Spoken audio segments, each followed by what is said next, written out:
Hello everyone, in this video we will review how to make import and export operations in Netcad GIS.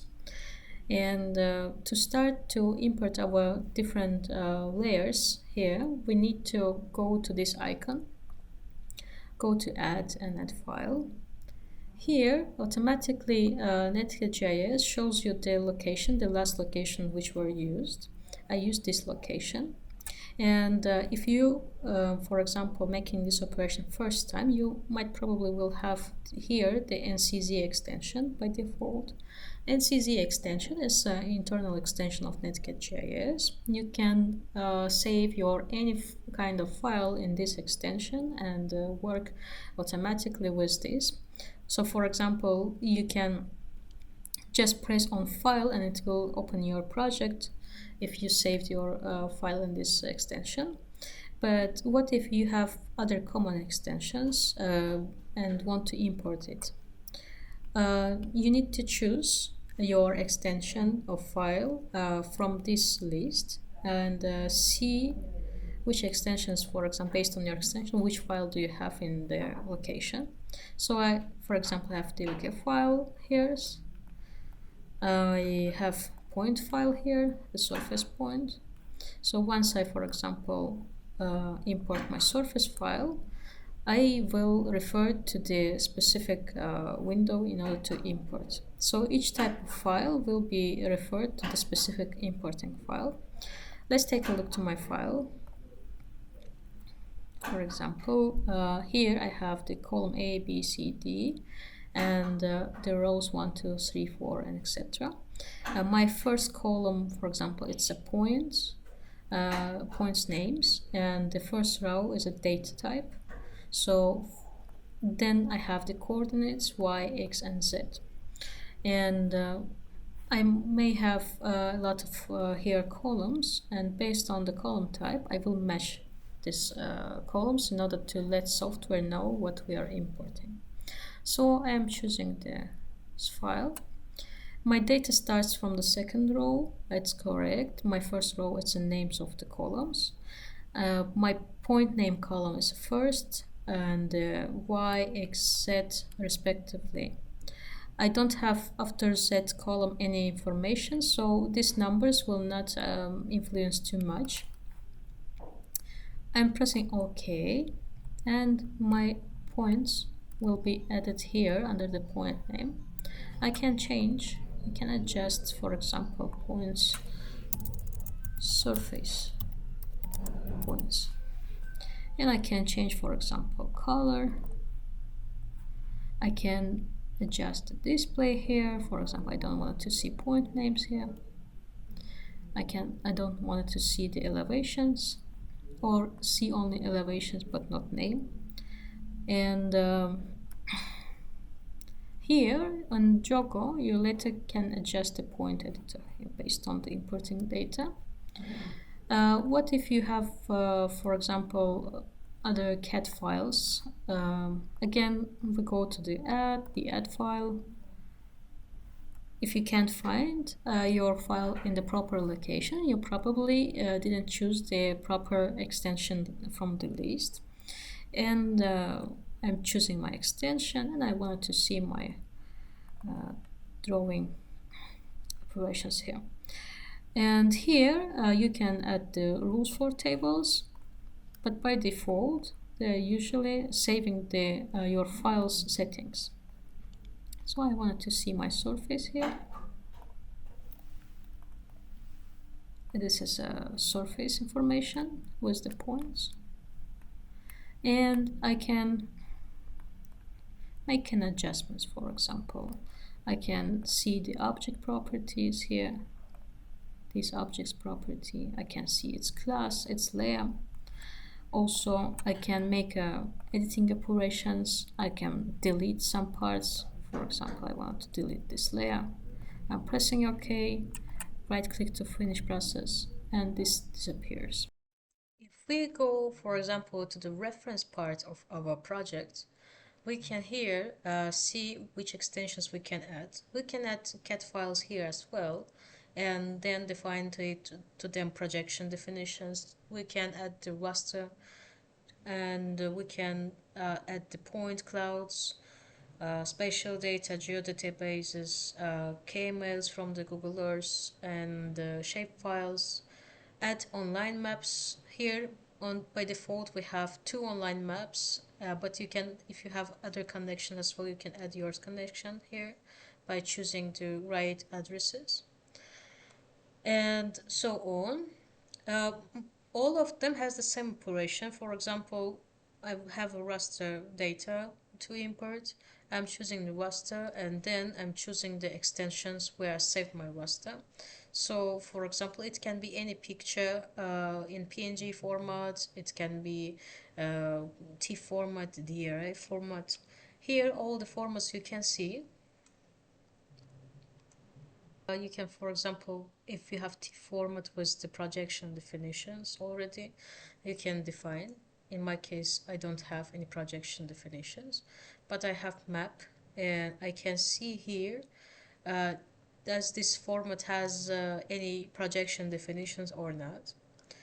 And also you can remove your added category based on the, for example, type of your data. You can divide the references part into categories. So, and also remove the particular element from the one category. So remove, and you can remove the category as well. By default, it will become category 1, 2, 3, 4, and etc. The other formats plus minus are the same. Here you also can add the special databases. For example, first you need to create a connection. You are create the first connection. You need define the data provider, your dataset type here. So for example, if you wanted to add the access file, Excel files, SQL servers, Geospatial, SQLite, and etc., you need first to prepare your environment for these datasets, and then choose your connection type. My, for example, environment currently supports the access engines, and here I need to define my file location.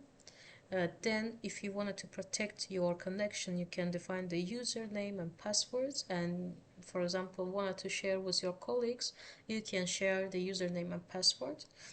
And the command timeout at by default 45 seconds, and also you can remember your password. After creating this connection, you will have connection 1 here, and then you will be able to add your special database. Yeah, once you have a connection, your file, and you can add, for example, Microsoft Access here. Choose your access file, and once you choose your access file, all the lists tables will be appeared here, and you decide here which tables you are going to import. So I'm choosing all of them. Here we have buildings, faults, geology, pollution information, soils, and once we click to them, the database appears here. And for example, let me switch off these layers. We can see here, for example, only buildings. We can here, for example, see its properties, the layer properties here, make adjustments based on the types of the layer. And also we here have information how we can edit these tables if you wanted to do that. You can refer to the table from this part. For example, again, I'm focusing on the buildings example. You right click on the buildings and go to the tables, and here you can see the information which for example columns do we have for these buildings. We have object ID, floors, the structures. We have here private houses. We have again have private houses and so on, service houses. We can also, by right clicking somewhere here, see the column customization operations. and we can fit and so on. But better way from my perspective is to export them as a table and do the customization operations in exported file. But both are can be done in both options can be done within the Netcad GIS. So you might have a huge database and you can have the entities with attributes, and to refer to each all of them table each time, it's a huge amount of time, and you wanted to see maybe on screen how they are changing based on their attribute values. So your attribute values can be different type of data. For example, it can be numeric value, it can be the string value, and so on. And based on your value type, you can create the thematic layers of your data. And to do so, I will show you an example on buildings again. I'm choosing my buildings by right-clicking, highlighting, right-click on the buildings, and go to the properties. Once you go to the properties, let's focus on thematic here. We can see that we have buildings here on the thematic name and with the style with the green color. And actually, from the table, I know that, for example, this buildings has the assigned data as a structure type of the buildings.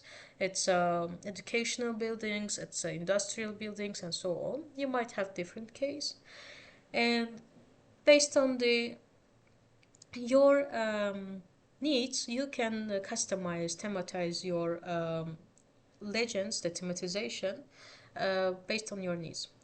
And here, for example, based on my buildings, I can actually thematize the unique value, the numeric range, for example, the number of floors, charts if I do have from my SQL access file, SQL connection if do I have, and I wanted to get data from this file, and so on. In my case, I have a unique example. So once I have a unique value expression here, I need to click on these three dots in order to refer the final window. And here I have buildings and geometry. So buildings have in this macro object ID, the number of floors, and the structures. So I prefer to define a structure, double click on the structures on your any attribute, and click OK. Once we click OK, we can see our attribute value here, and once we click OK, we can see our automatic randomly colored legend based of our thematic value. It's a unique one. You can rename or remove here, and you can press on each layer separately and adjust its color, its property, and so on.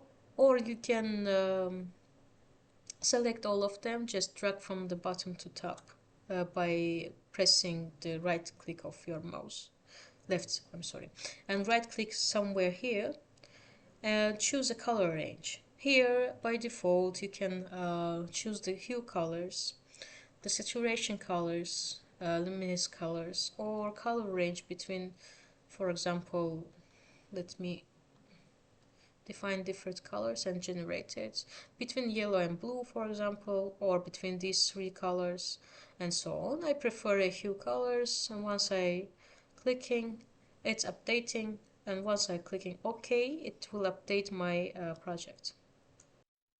You can also, for example, find the limit in order to see the whole plan of your buildings, for example, and see, for example, where we have the private houses and not defined. I can change its color, for example, make it black, and can see the houses, for example, which are not assigned to any structure type, and we can see the public institutions and so on.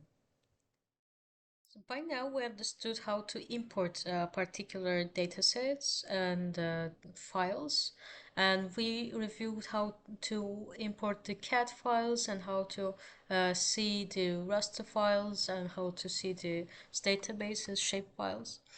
And how to save them now. So basically, in both cases, the easiest way is to choose your layer. For example, buildings I have in Layer Manager and I have in the references as well.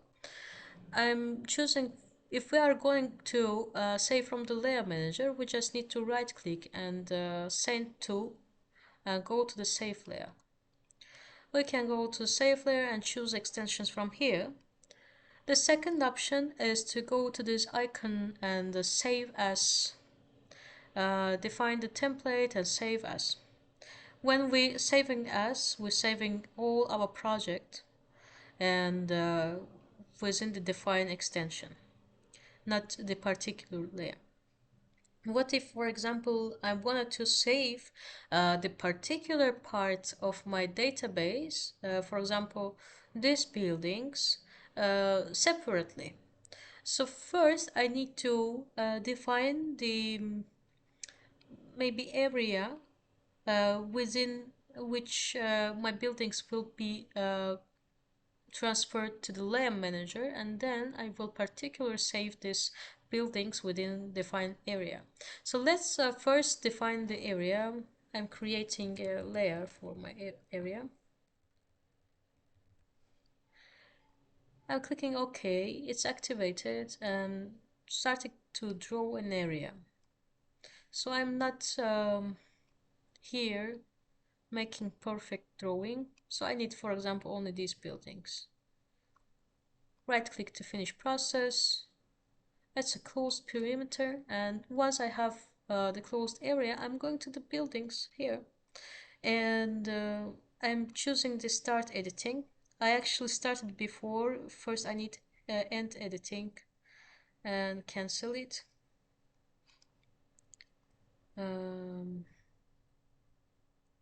Okay.